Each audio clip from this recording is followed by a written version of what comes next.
ndị ọma na-ege anyị ntị n'ụbọchị nke taa, ka ụbọchị unu si na-aga. Ama m na ụbọchị unu na-aga nke ọma. Ngwanụ, anyị abịakwala ọzọ n'ụbọchị nke taa iwetara unu ihe ọmụmụ asụsụ Igbo dịka anyị si eme.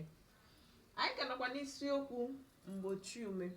Unu ga-echeta nke ọma na mgbochi ume a na ewebatara m unu ya ụnyaahụ bụ abalị 2 nke ọnwa Septemba n'afọ 2025 ka m webatara unu mgbochi ume a. Kọwara unu na mgbochi ume so n'ụzọ ofu ụzọ n'ime ụzọ abụọ ahụ ekere mkpụrụ abịdị Igbo. Site na ngwara unu na mkpụrụ abịdị Igbo ekere ụzọ abụọ: ụda ume, which is vowels in English language, and mgbochi ume, ihe a na-akpọ consonant in English language. Mgbochi ume bụ mkpụrụ abịdị ndị ahụ na-abụghị ụda ume. Cheta na ngwara unu ụnyaahụ na-ekere mgbochi ume ụzọ abụọ. Mgbochi ume gbara mkpị wụ nke anyị mere ụnyaahụ. Ngwara unu na ọ dị 9. Mgbochi ume ndị ahụ gbara mkpị, ngwara unu na ọ dị 9. Akpọpụtasịrị, ewepụtasịrị m unu ọmụmaatụ ha. Gwa unu na ndị dị nge bụ ndị gbara naanị otu mkpụrụ abịdị, otu mkpụrụ abịdị. There's one letter. Na-abụ ndị gbara mkpị 2 letters combined. Ngwara unu na ndị ahụ dị nge a na-akpọ ya mgbochi ume nge. Mgbochi ume nge na ha dị 19. Mgbochi ume nge a bụkwanụ ndị a na mgbochi ume nge bụ ndị a. Ihe ọmụmaatụ mgbochi ume nge: be, de, fe, ge, he, je, ke, le, me, ne, nwe, pi, ri, si, ti, vu, we, ye, ze. Ị gụọ ya ọnụ nke ọma, ị ga-ahụ na ọ dị 19. 19 bụ 19 in English.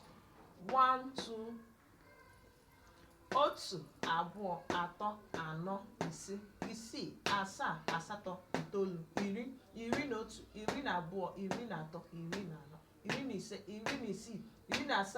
17, 18, 19. Ihe ahụ mgbochi ume dị nge. Ile anya nke ọma, ị ga-ahụ na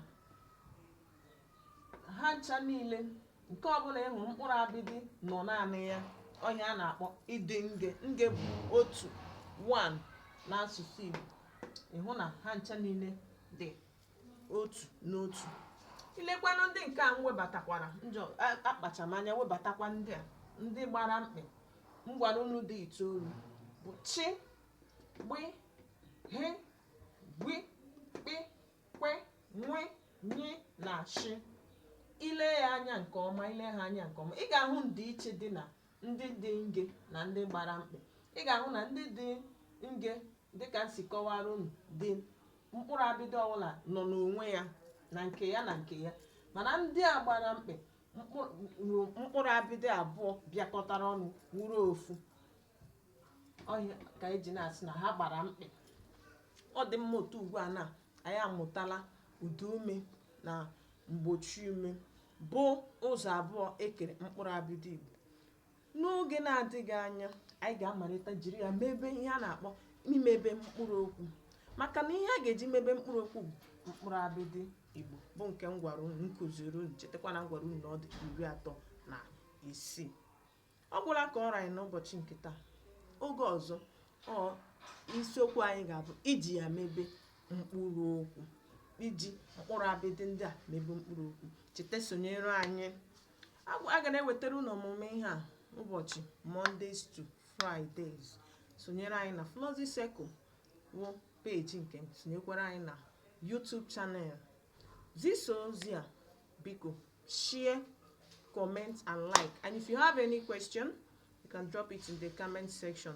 And remember, I've told you before, if you have a child or your children cannot write Igbo and speak fluently, Igbo language fluently, you can call on me. Just give me a direct message.